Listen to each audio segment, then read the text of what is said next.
네, 인플루엔자 예방접종 관련해서 설명드리도록 하겠습니다.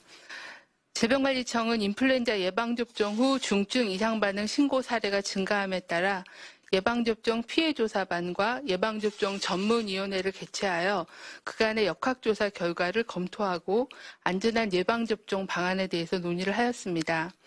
지금까지 검토한 사망 사례는 예방접종과의 인과성이 매우 낮아 인플루엔자 예방을 위해서는 예방접종을 지속하는 것이 필요하며 접종자들께는 안전수칙을 적극 안내하고 접종 기간에는 조사 결과를 신속하게 공유하는 것이 필요하다라고 예방접종 전문위원회에서는 당부를 하셨습니다.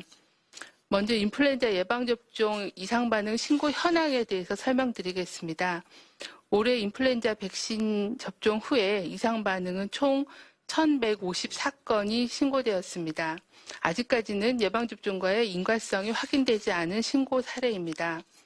10월 23일까지 신고된 이상 반응의 내용은 유료 접종자가 306건, 무료 접종자가 848건이며 이 중에는 국소 반응이 177건, 알레르기가 245건, 발열이 204건, 그리고 기타 480건이었으며 사망 사례는 오늘 기준으로 48건이 보고되어 조사가 진행 중에 있습니다. 삼가 고인의 명복을 빌고 유가족께는 심심한 위로의 말씀을 드립니다. 이 중 백신 유통 및 백색 입자 관련하여 수거 회수 대상인 백신과 관련한 이상 반응 사례 신고는 99건으로 주된 증상은 대부분 국소 반응이거나 발열, 알레르기 등의 경증이었습니다. 예방접종 후 사망 사례 신고 현황을 보시면은 70대가 22명, 80대가 16명으로 대부분이 80대 어르신이 많았습니다. 금일 개최된 예방접종 전문위원회는 일부 피해조사반 위원들이 같이 참석하셨고 인플루엔자 전문가가 연석해서 회의를 진행하였습니다. 금일 회의에서는 어제 개최된 피해조사반의 사망 사례에 대한 검증 결과에 대해서 공유를 받고 지금까지 검토된 사망 사례는 예방접종과의 인과성이 매우 낮다는 판단에 의견을 같이 하셨습니다.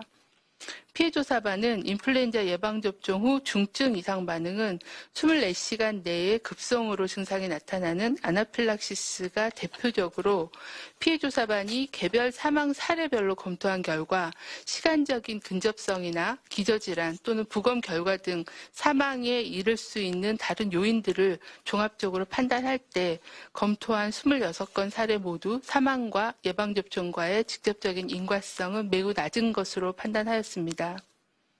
또한 재검정 또는 사용 중지, 봉인 조치에 대해서는 동일 제조번호 접종 사례 중 예방접종과의 인과성을 배제할 수 없는 2건 이상의 중증 이상 반응 사례가 발생할 경우에는 검토할 기준이었습니다. 아직까지는 이에 해당하는 사례는 없고 계속적으로 사례가 신고가 들어오기 때문에 지속적으로 제조 번호별 이상 반응 발생 현황을 모니터링하고 인과관계에 대해서 조사를 진행하도록 하겠습니다.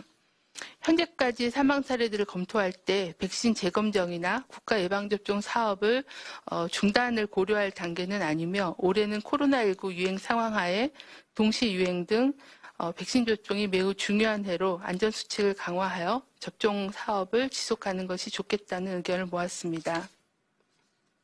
한편 경찰청과 국립과학수사연구원에서 실시한 20건의 중간 부검 결과에 따르면 13건은 1차 부검 결과 심혈관 질환이 8명, 여기에는 대동맥 박리나 아니면 심근경색증 같은 그런 심혈관 질환이 포함되어 있고 뇌혈관 질환은 2명, 뇌출혈 등입니다. 그리고 기타의 사망을 의심할 수 있는 그런 사례가 3건이 소변이 확인이 되었고 이를 포함하여 최종 사인을 확인하기 위한 추가 검사가 진행 중입니다. 예방접종 전문위원회는 이러한 그 조사 결과를 종합적으로 검토한 후에 코로나19 유행 상황하에 동시 유행에 따른 위험성을 낮추기 위해서는 인플루엔자 예방접종이 필요하다는 중요성을 강조하셨습니다. 인플루엔자 예방접종 사업은 당초의 일정대로 추진하되 어르신 예방접종 시에 충분한 예증과 또 예방접종 후에도 이상 반응을 충분히 관찰하고 건강관리를 할 수 있도록 사업을 추진하도록 저희에게 권고를 하였습니다.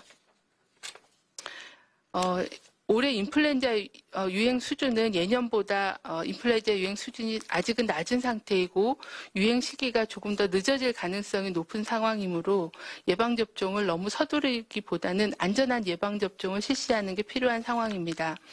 접종을 하시는 분께서는 건강 상태가 좋은 날에 예방접종을 받아주시기를 당부를 드립니다. 접종을 대기하는 중에는 수분을 충분히 섭취하시고 또 예진 시에는 아픈 증상이나 또는 평소에 앓고 있는 만성질환 또는 알레르기 병력 등을 반드시 의료인에게 알려주시길 바랍니다. 접종 후에도 반드시 의료기관에서 15분 내지 30분간은 이상 반응 여부를 관찰하고 접종 당일에는 몸에 무리가 가지 않도록 쉬는 등 안전한 예방접종을 위한 주의사항을 당부드립니다. 인플루엔자 예방접종의 경우에는 예방접종 후에 접종 부위가 통증이 있거나 아니면 빨갛게 부어오르거나 부종이나 근육통 그리고 발열 메스꺼움과 같은 경미한 이상 반응이 접종 후에 일시적으로 나타날 수 있습니다. 이러한 경미한 이상 증상은 대부분 하루 이틀 안에 호전이 됩니다. 그러나 접종 후에 호흡곤란, 두드러기, 심한 현기증 등이 나타나면 즉시 의료기관의 진료를 받아주실 것도 당부를 드립니다. 질병관리청은 예방접종 후 중증 이상 반응 신고 사례에 대해서 신속하게 역학조사를 수행하고 피해조사반의 전문 검토를 거쳐서 예방접종의 안전성에 대해서 지속적으로 조사 감시하고 조사 결과에 대해서 투명하게 국민들과 의료기관, 접종 의료기관에 정보를 안내하도록 하겠습니다.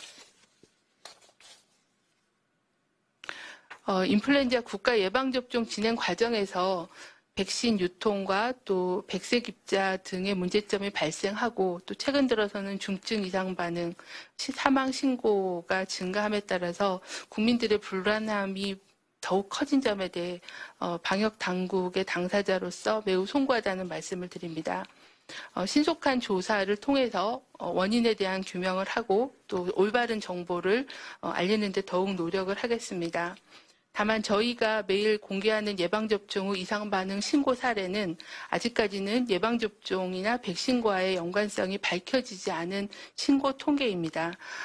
예방접종이 원인이 되어 사망한 사례로 오인되지 않도록 신중하게 해석해 주실 것을 협조 말씀을 부탁을 드립니다. 더욱더 신속하게 조사하고 또 투명하게 정보를 공개하도록 하겠습니다. 인플루엔자인 경우에는 우리나라에서도 매년 3천여 명이 인플루엔자로 인한 합병증 또는 인플루엔자 감염으로 사망을 하는 인플루엔자 자체도 코로나에 못지않게 굉장히 위중한 감염병입니다. 세계보건기구와 국내 전문가들도 반드시 특히 고위험군에 대해서는 접종을 권고하고 있습니다. 접종으로 인한 이득이 훨씬 크다는 겁니다. 올해는 인플루엔자의 유행과 또 코로나19에 동시 유행할 수 있는 그런 특수한 상황이므로 예방접종 대상자들께서는 안전한 예방접종 수칙을 준수하시고 예방접종을 받아주실 것을 요청을 드리겠습니다.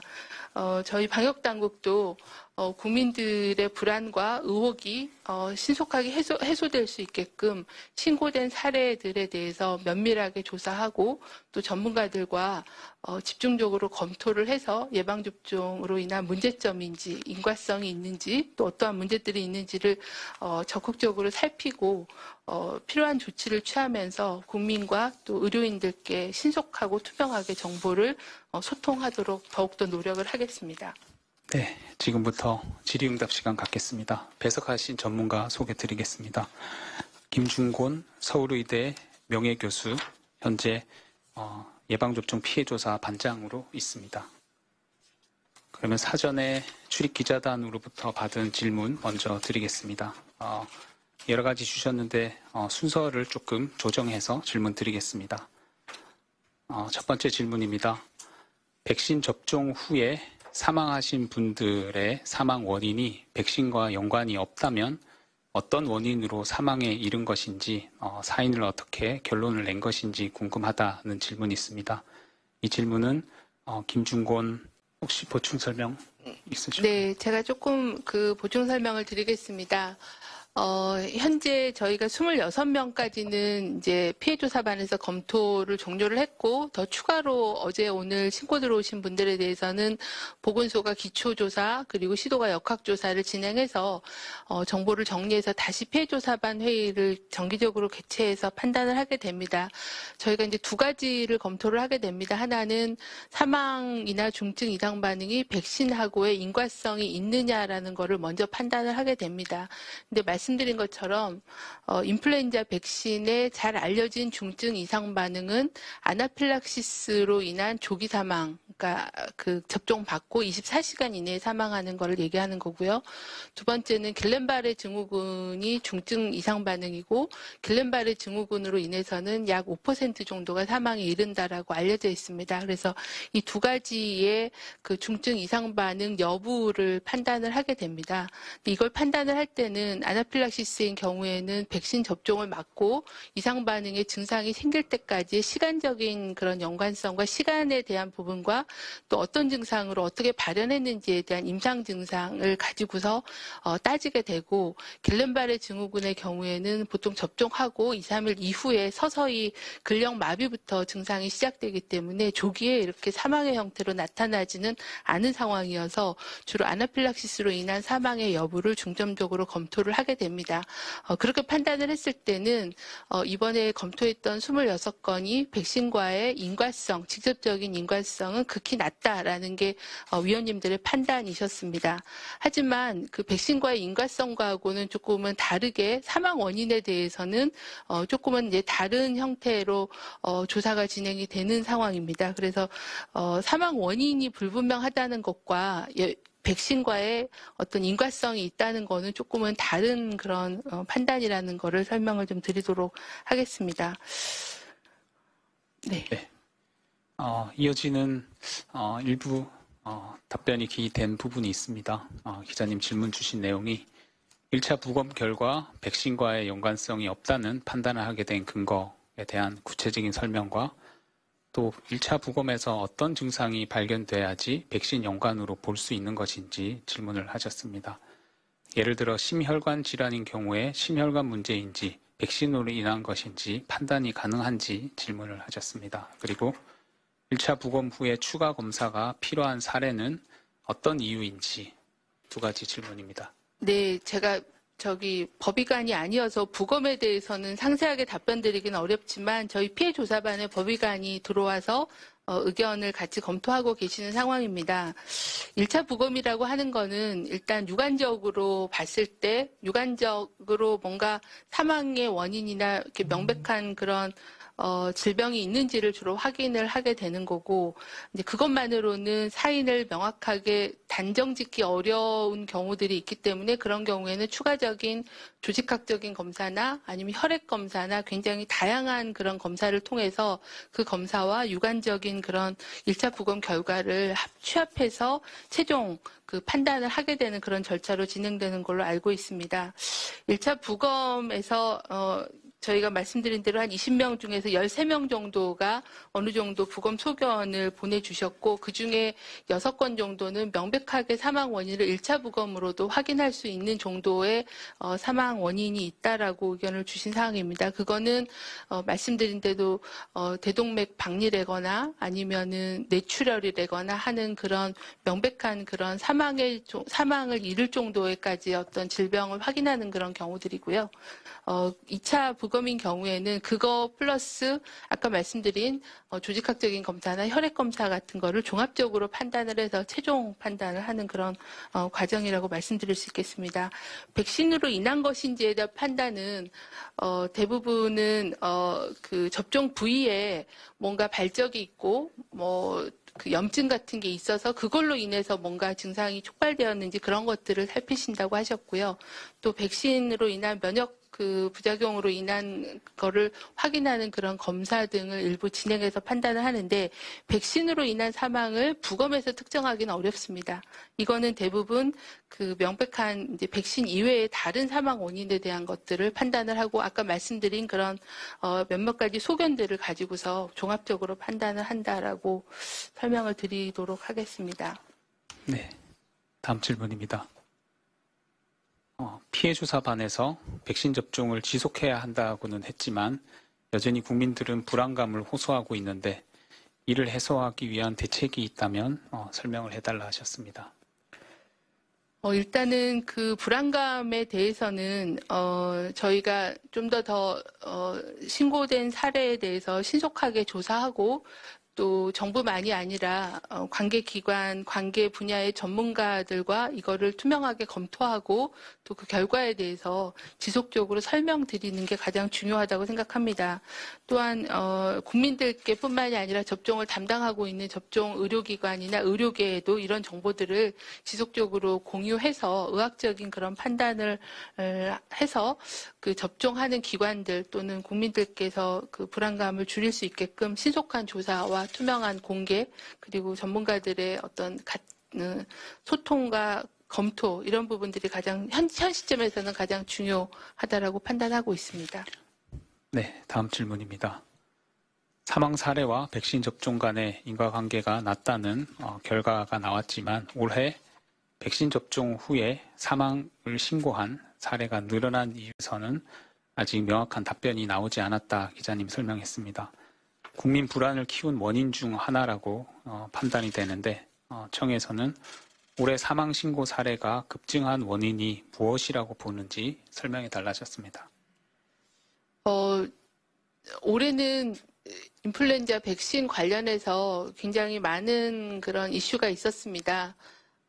상온 유통 백신 때문에 또 한 번 그 국민들의 불안이 좀 있으셨고 또 백색 입자 발견으로 인해서 두 번째 또 백신에 대한 불안감이 있는 상황이셨기 때문에 아무래도 그 예방접종에 대한 안전성에 대한 불안감이 신고 증가로 이어진 부분이 분명히 있다라고 생각을 하고 있습니다. 저희가 다만 그 상온 유통에서 문제가 됐던 백신과 또 백색 물자가 확인된 백신에 대해서는 수거를 해서 이번에 사망으로 신고하신 그런 많은 사망자들께서도 이러한 백신하고는 연관성이 없는 그런 사례이고 또 대부분 이분들이 맞은 백신들도 저희가 1차 배송한 물량도 일단 있지만 2차로 안전하게 그 콜드체인을 유지하고 배송된 그런 백신들이 대부분이고 또 일부는 유료 백신도 포함되어 있는 그런 상황이라는 그런 부가 설명을 드립니다. 저희가 그 올해 그 예방접종 후에 사망자의 숫자에 대해서 이게 예년에 비해서 많은 증가인가를 살펴보려고 합니다. 그런데 아직까지는 접종이 시작된 지가 얼마 안 됐고 사망 신고나 사망 보고에 대한 것들이 아직은 절기가 끝나지 않아서 비교하기는 어렵습니다.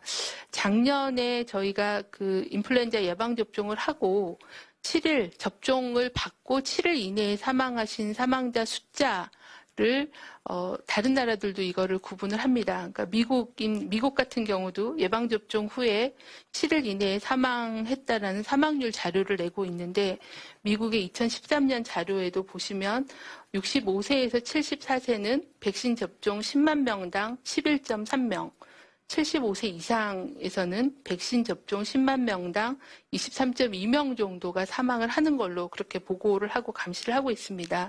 우리나라에서도 작년에 예방접종 절기 때 독감 예방접종을 맞고 7일 이내에 사망을 했던 사망자 수, 이거는 인과관계하고 상관없이 그냥 시간적인 그런 접종 후에 하루 만에 사망하신 분, 뭐 일주일 안에 사망하신 분의 사망자 숫자를 통계청 자료와 저희 접종 자료를 링크해서 분석을 해보면 작년 절기에 65세 이상 그 인구 중에서 예방접종을 맞고 7일 이내에 사망하신 분이 약 1,500명 정도 되는 걸로 숫자를 확인할 수가 있습니다. 이거는 예방접종의 어떤 인과성하고는 상관없이 예방접종을 맞고 사망이 발생하는 그런 그 통계가 그 정도의 사망 보고가 있는 상황입니다. 그 중에 이제, 올해는 어느 정도가 생겼는지, 뭐 어느 정도가 신고가 됐는지 이런 부분들은 지금은 그 통계를 좀 확인하기는 어려워서 저희가 작년에 기본적인 그런 통계를 좀 참고로 살펴본 바가 있어서 그 통계에 대해서 말씀을 좀 드리겠습니다.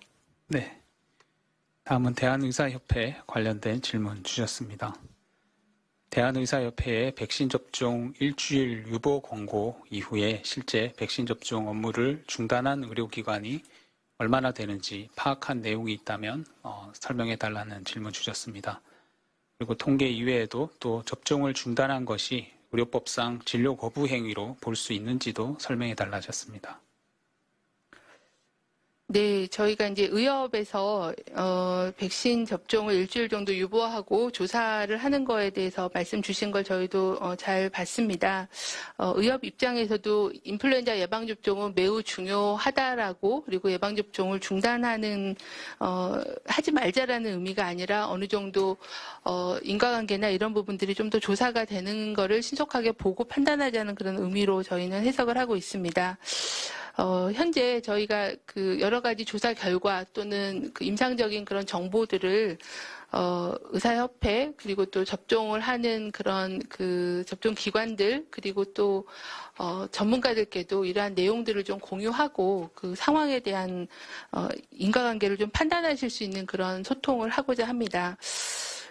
중단한 의료기관은 중단 여부를 저희가 알 수 없기 때문에 어느 정도의 의료기관이 중단했는지를 파악하기는 어렵습니다. 다만 저희가 예방접종을 시행했던 의료기관이 어제는 12,700개소 정도가 예방접종을 시행하고 등록하신 그런 통계는 가지고 있고, 이게 전체 의료기관, 접종 의료기관의 약 50% 정도 되는 걸로 파악하고 있습니다. 접종 중단을 한 건지 저희가 파악이 어렵기 때문에 의료법상 진료 거부 행위로 볼 수 있는지 이거는 세부 내용에 따라서 좀 달라질 수 있을 것 같아서 단정적으로 말씀드리기는 좀 어려울 것 같습니다. 네. 다음은 동일제조 번호 관련된 질문 주셨습니다. 동일제조 번호에서 사망자가 추가로 나올 경우에 해당 백신에 대한 접종을 중단하겠다라고 국정감사에서 설명한 적이 있는데, 실제 그런 사례가 4명, 8건이 나왔지만 어제 보도자료에서는 재검정 또는 사용 중지에 해당하지 않는다고 나와 있습니다. 이 부분은 이제 피해조사반 반장님께서 한번 설명 부탁드리겠습니다. 그렇게 판단한 이유가 무엇인지, 또 재검정 또는 중단 요건이 구체적으로 무엇인지 궁금하다고 질문 주셨습니다. 연결되어서 통계 질문으로 네, 저희가 그거를 신고 사례로 판단하지는 않고 예방접종과의 인과성 부분을 이제 전혀 배제할 수 없는 그런 2건 이상의 사례가 있을 경우에 검토하는 그런 기준이라고 다시 한번 설명을 드리겠습니다. 저희가 그 26건에 대해서 드렸을 때는 4개의 제조번호에 각 2명씩 해서 8명 정도가 포함이 됐었고요. 추가적인 그런 자료들은 정리가 되는 대로 계속 말씀을 드리도록 하겠습니다. 그 8분에 대해서도 저희가 살펴봤지만 어느 정도 예방접종과의 인과성이 확인되지 않았고, 또 예방접종 이외에 어떤 사망 원인이 추정되는 그런 부분들이 있기 때문에 봉인이나 검정은 필요하지는 않다라고 판단을 했었습니다. 네, 다음 질문입니다.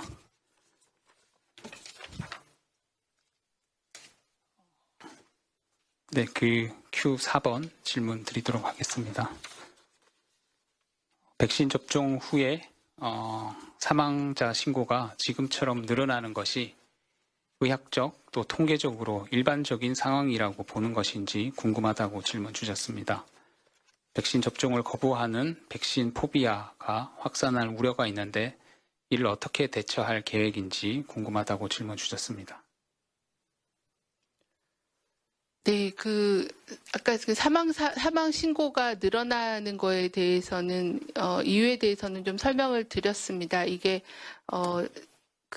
백신에 대한 안전성에 대한 우려가 커지고 또 사망 사고가 보도되고 신고되면서, 예방접종 맞고 나서, 집에서 사망하시거나 하는 분들이 이제 대부분 그 이상 반응으로 인한 사망으로 신고가 되고 있어서 신고율이 일단 증가하는 부분도 있고 또 실제 관련된 사망이 증가하는지에 대해서는 저희가 정확한 조사를 통해서 계속 판단을 해봐야 되는 그런 상황입니다. 네. 그리고 아까 말씀드렸던 예방접종 후에 7일 이내에 사망할 수 있는 그 사망자 수에 대해서는 지난 절기에 확인한 걸로는 한 1,500명 정도로 추정한다라고 말씀을 드렸습니다. 이거는 예방접종하고 관련이 없는 그런 사망자의 숫자로 보시면 될 것 같습니다. 네. 현장 질의 보내주신 내용 이제 올려드리겠습니다. 네, 기자님들이 현장에서 질문 주신 내용입니다. 먼저 JTBC 다음 기자님 질문 드리겠습니다. 아시아경제 최대열 기자님 질문 드리도록 하겠습니다. 접종 후에 숨진 분들의 경우에 접종 당시 의료기관 예약을 했었는지, 그리고 내원 후 대기 기간이 어느 정도였는지 당국에서 파악이 됐는지 질문 주셨습니다. 아울러서 어제 공개했던 사망자 부검에 대한 중간 결과로 거론된 심내혈관 질환, 그리고 공개하지 않았던 기타 질환의 경우에 겨울철 고령자 사이에서 갑작스럽게 사망하는 이가 해마다 몇 명 정도인지 관련 통계가 있다면 알려달라 하셨습니다. 첫 번째로는 일단 숨진 분들이 병원에서 네. 대기한 게 파악됐는지입니다. 예, 저희가 이제 아무래도 사망 후에 신고가 되다 보니까 어느 정도의 대기가 있었는지 그런 거를 파악하는 건 좀 현실적으로는 어렵기는 합니다. 그래서 혹시 보호자가 있었던 경우, 이런 경우에는 저희가 동행했던 보호자를 통해서 조사를 진행하고 있는 그런 상황입니다. 예약 여부에 대해서는 아직 제가 정보를 갖고 있지는 않습니다. 근데 예약이 우리나라에서는 아직 그렇게 일상화되어 있지는 않아서 예약을 하고 방문하시는 경우가 많지는 않고 어린이나 청소년인 경우에는 이제 부모님이나 청소년들이 예약을 하는데 어르신들 같은 경우는 인터넷 예약이나 전화 예약이 그렇게 많이 이루어지고 있지는 않는 상황이라는 말씀드리겠습니다. 그리고 심내혈관 질환이나 이런 부분들은 저희가 기본적인 통계를 갖고 있지는 않은데요.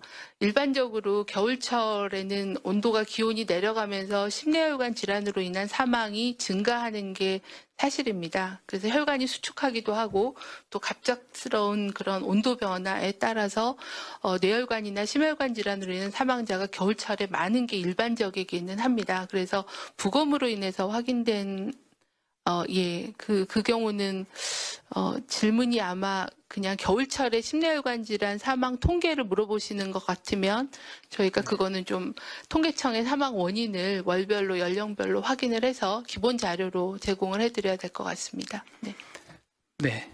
다음은 박서아 기자님. 한 가지만 그 질문을 주셨기 때문에 말씀을 드리는 거는, 예방접종을 맞으실 때 이제 특히 백신이 부족할까라는 그런 우려도 있으셔서 아침부터 일찍 의료기관에 가셔서 줄 서서 좀 장기간 기다리실 수도 있고 또 추운 날씨에 밖에서 기다리실 경우에는 이런 그 심혈관 질환이나 뇌혈관 질환에 대해 영향을 줄 수 있는 그런 우려가 있는 것도 사실입니다. 그래서 가능한 한 기온이 좀 올라간 따뜻한 그런 시간대에 그리고 좀 여유 있게 시간을 가지고 접종을 해주시고 또 그리고 너무 접종 초기에 많은 분들이 쏠리지 않게끔 좀 시간을 가지고 건강 상태가 좋을 때 온도가 좀 올라가고 따뜻한 그런 시간대에 접종을 받아주실 것을 부탁을 드립니다.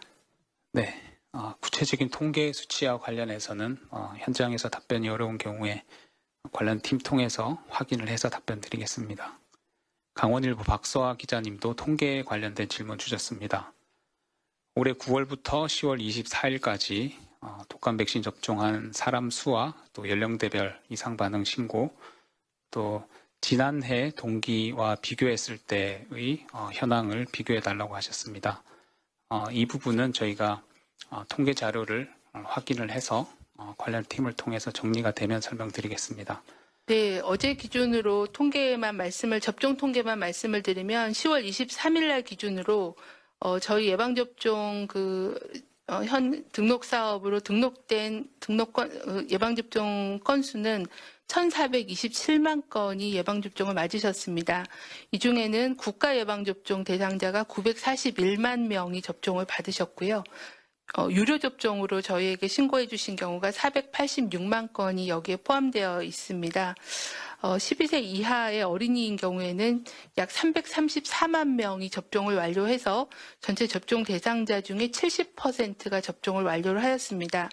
임신부인 경우에는 10만 한 6천 명 정도가 접종을 완료하셔서 전체 대상자의 약 35%가 접종을 완료하셨습니다.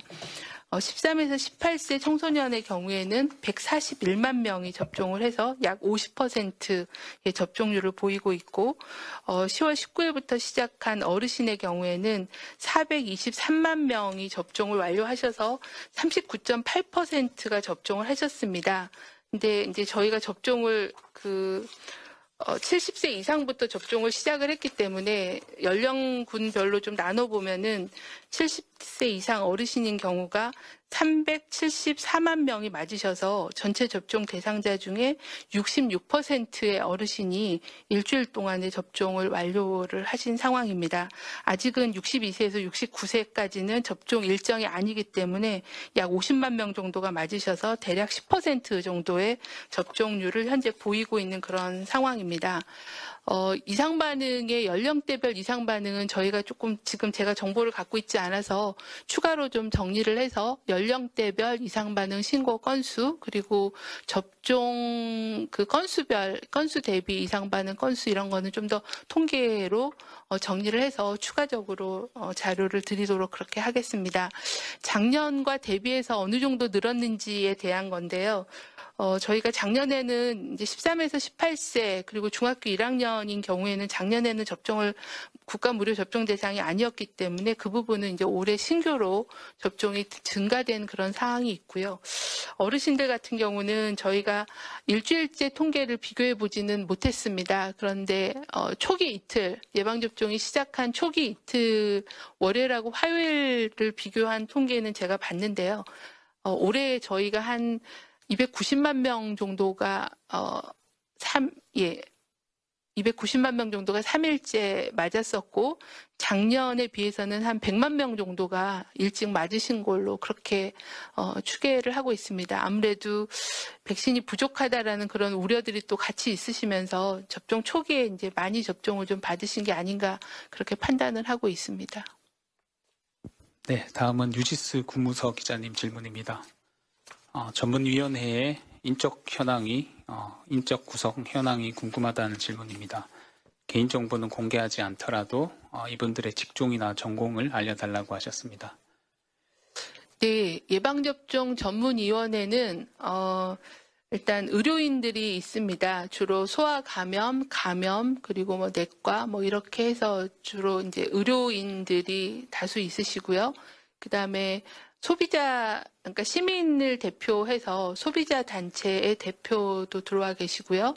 그리고 또 변호사도 또 들어와 계시고, 이렇게 굉장히 그리고 또 약물이나 백신을 전공하신, 약학을 전공하신 분도 들어와 계셔서 좀 분야별로 이렇게 좀 다양하게 구성이 돼서 운영을 하고 있다는 말씀 드리겠습니다.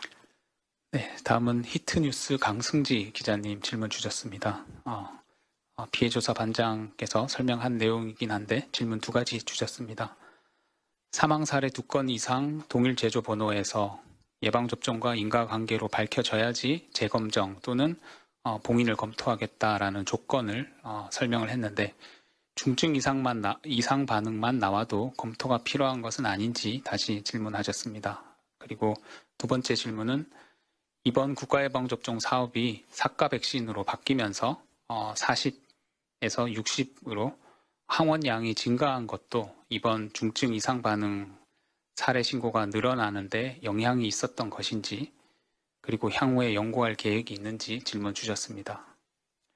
제가 조금 설명을 드리면은 저희가 지금 사용하고 있는 제조 번호가 한 200개 정도 좀 넘는 그런 제조 번호입니다. 그리고 하나의 제조 번호가 약 15만 명 전후의 그런 백신을 생산하기 때문에 중증 이상 반응만 신고가 돼도 이걸 다 중단을 하게 되면 굉장히 인과관계가 불분명하고 아닐 가능성들이 상당히 있는 상황에서 이거를 다 중단 조치하는 것은 조금은 부적절하다라는 그런 판단입니다. 그래서 신속하게 조사해서 인과관계가 불명확한 그러니까 인과관계가 확인되는 게 아니라 인과성이 좀 불분명하고 신속한 조치를 해야 되는지에 대한 판단을 하고 그게 필요한 경우에는 조치를 취하지만 단순히 신고된 경우만 가지고 이거를 다 사용 중지 조치하는 거는 적절치 않다라는 게 판단이었습니다.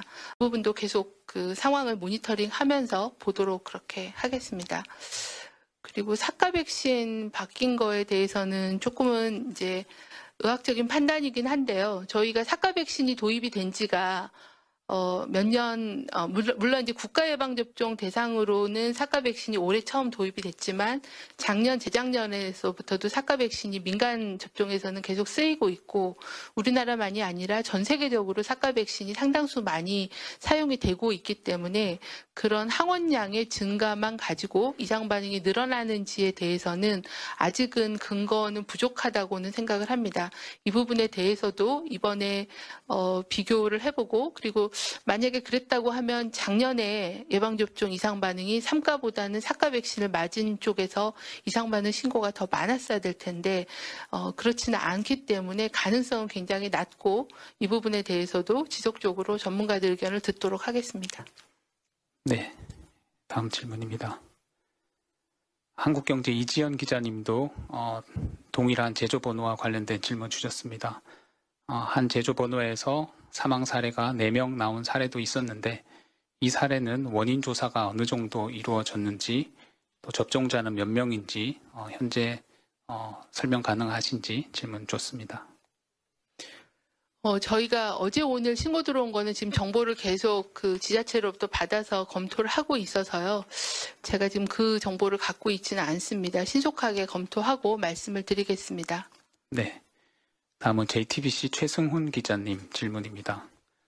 지금까지 신고된 이상 반응 사례 중에 아나필락시스로 진단된 사례가 있는지 궁금하다고 질문 주셨습니다. 저희가 피해조사반에서 아나필락시스가 이제 의심되는, 그러니까 접종받고 이상 반응이 생긴 시간이 굉장히 짧고 또 증상도 유사한 증상으로, 증상도 확인해 봐야 되는 그런 대상자가 몇 분 계셨습니다. 그런데 저희가 부검이나 아니면 의무기록 조사들을 통해서 아나필락시스가 아니라고 모두들 확인을 한 상황입니다. 나머지 추가로 신고된 사례에 대해서는 현재 조사 분석이 진행 중에 있습니다. 네. 다음은 YTN 이형원 기자님 질문입니다. 안전성 확인 때까지 일정 기간 접종 연기를 고려하지 않는 이유가 항체 형성 기간을 고려해서인지 아니면 또 다른 이유가 있는지 설명해 달라고 하셨습니다. 네, 이 부분에 대해서는 예방접종 전문위원회에서도 접종을 이제 조금 더 분산시켜서 좀 더 안전접종을 하는 방법, 너무 이거를 이렇게 쏠림이 좀 가면 어렵지 않을까, 그런 검토도 논의를 하셨습니다. 그런데 이미 예고된 접종 일정이 있고 또 접종을 준비나 계획하고 계시는 분들이 있기 때문에 접종 일정을 바꾸는 게 그렇게 크게 이득이 되지 않는다라는 그런 의견이 지배적이었습니다. 그래서 예방접종 일정에 대해서는 조정안을 검토하였으나 조정하지 않는 게 오히려 혼선을 주지 않고 또 그 분산이 될 수 있겠다라는 그런 판단을 오늘 위원회에서 많은 위원님들이 의견을 주셔서 일단 일정대로 유지하되 가능한 한 너무 서두르지 않게, 왜 그러냐면 저희가 이제 그 항체 형성 기간을 고려한 거는 11월 중순에 인플루엔자 주의보가 내려졌기 때문에 그 이전에 접종을 좀 완료하는 게 좋겠다 그래서 일정을 좀 촉박하게 잡았던 부분이 있습니다. 그런데 아까 말씀드린 것처럼 대부분의 접종자들이 접종을 50% 이상 하신 상황이고 이제 69세 이하 어르신들 접종이 남아있는 상태여서 예정하고 계신 대로 접종을 진행하면서 좀 더 안전접종을 강조하는 게 좋겠다라는 게 오늘 위원회의 의견이셨습니다. 네, 다음은 통계 자료 관련된 요청입니다. 이 부분은 부서에서 정리해서 추후 검토 공유하도록 하겠다는 질문이었습니다. 질문은 설명드리겠습니다. 뉴스민의 이상원 기자님 질문입니다. 접종 후 7일 이내 사망 통계 자료를 작년 자료 이외에도 추이를 확인할 수 있는 통계가 있다면 공개해달라고 하셨습니다. 이 부분은 네, 제가 아까 말씀드린 거는 이제 작년도에 저희가 통계청 자료와 저희 자료를 매칭해서 단순한 접종 후 7일 이내 사망률을 내본 거고요. 말씀으로 제가 드렸던 자료와 또 미국에 인용했던 자료들은 자료로 해서 전달해 드리도록 그렇게 하겠습니다. 네. 그 이전에 자료가 있었는지는 확인해 보도록 하겠습니다. 네, 다음은 통계 시점과 관련된 질문 주셨습니다. 하나 안내 말씀을 질문과 관련해서 드린다면 중증 이상 반응 신고 현황 통계와 관련되어서 자료는 충분한 추가 정보가 없을 시에 단순 집계 통계를 전달했을 시에 해석에 또 주의가 필요해서 관련된 부분은 피해 조사반을 정기적으로 신속하게 진행한 결과와 함께 신고된 자료를 향후에 주기적으로 제공하겠다는 말씀 양해 말씀드립니다. 연합뉴스의 신선미 기자님 질문 주셨습니다. 이 부분은 팩트 확인과 관련된 질문입니다. 10월 23일까지 신고된 이상 반응 내용은 사망 사례가 48건으로 되어 있는데 사망자 현황표 아래에는 사망 사례 건수가 이렇게 표시가 된 내용이 맞는지 이 부분을 질문했는데요. 이 부분은 통계 자료표와 관련된 내용이라서 해당 부서의 의견을 받아서 저희가 문자로 답변 드리도록 하겠습니다. 네, 이 부분은 그 질문 요지를 좀 더 파악해서 아마 그 가로 안에 들어있는 수치는 처음부터 사망 사례로 신고된 게 아니라 중증 이상 반응으로 신고됐는데 추후에 사망한 사례를 별도로 구분하려고 그렇게 표현을 해드린 것 같아서 정확하게 질문 사항은 좀 확인해서 답변을 문자로 드리도록 그렇게 하겠습니다. 네, JTBC 최승훈 기자님이 한 번 더 보충해서 질문 주셨습니다. 사망하신 분들 이외에 지금까지 신고된 이상 반응 1154건 중에 아나필락시스 진단 사례가 있는지 확인해 달라고 하셨습니다. 그 아나필락시스 정도까지 가는 심한 중증 그런 반응은 없는 걸로 확인을 하고 있는데요. 아무래도 이제 중증인 경우를 저희가 중점적으로 조사를 하고 있어서 저희 경증으로 신고된 사례들을 보면 알레르기라고 표현되신 사례들은 꽤 있습니다. 이거는 이제 아주 심한 중증의 알레르기 반응인 아나필락시스하고는 좀 다르게 접종 부위가 가렵거나 피부에 발적이 생겼거나 두드러기가 생겼거나 이런 부분들을 이제 알레르기라고 표현을 하시기 때문에 현재는 없는 걸로 확인을 하고 있습니다. 아마 아나필락시스였으면 중증으로 신고가 됐는데 혹시라도 아나필락시스를 의심하는 그런 증상이 생겼지만 의료기관에서 신속하게 조치를 취해서 예방을 했을 그런 사례들도 있을 수는 있을 것 같습니다. 아직 그렇게 세부적인 내용까지는 확인하지는 않았습니다. 경미한 그런 이상 반응으로 신고된 경우에는요. 근데 만약에 초기에 이런 증상이 있었을 때 초기에 아마 응급처치가 돼서 문제가 없이 해결이 됐다고 하면 중증으로 신고가 되지 않았을 가능성은 있겠습니다. 왜 그러냐면 아나필락시스라는 거는 백신의 문제라기보다는 백신에 포함되어 있는 물질에 대한 본인들의 특이한 체질이라고 표현을 하기 때문에 그래서 이걸 부작용이라고 표현하기도 그렇고 이상 반응이라고 표현을 하는 거가 이제 그런 면역학적인 그런 반응은 있을 수가 있고 확률적으로 50만 명분의 1명이거나 아니면 한 100만 명 정도의 1명 정도는 이런 증상들이 생길 수 있기 때문에 그래서 이거를 아나필락시스를 예방하기 위해서는 뭔가 본인이 갖고 있는 그런 알레르기나 백신에 대한 과거의 이상 반응을 예진할 때 충분히 의사에게 설명을 해서 특히 계란에 대한 알레르기 또는 다른 약품에 대한 알레르기를 좀 다 상세히 설명을 하도록 안내를 하고 있고요. 접종 받고 대부분의 아나필락시스는 30분 안에 발생하기 때문에 접종 기관에서 잠깐 대기하고 이런 증상이 없는지를 확인해 달라라는 그런 안전 수칙을 그래서 안내를 드리고 있는 상황입니다. 네, 추가 질문은 더 없으신데요. 혹시 우리 피해조사 반장님께서 추가적으로 혹시 인플루엔자 백신 안전성에 대해서 혹시 설명해 주실 내용 있으신지 마지막으로 한번 부탁드리겠습니다. 혹시 알려진 이상 반응이나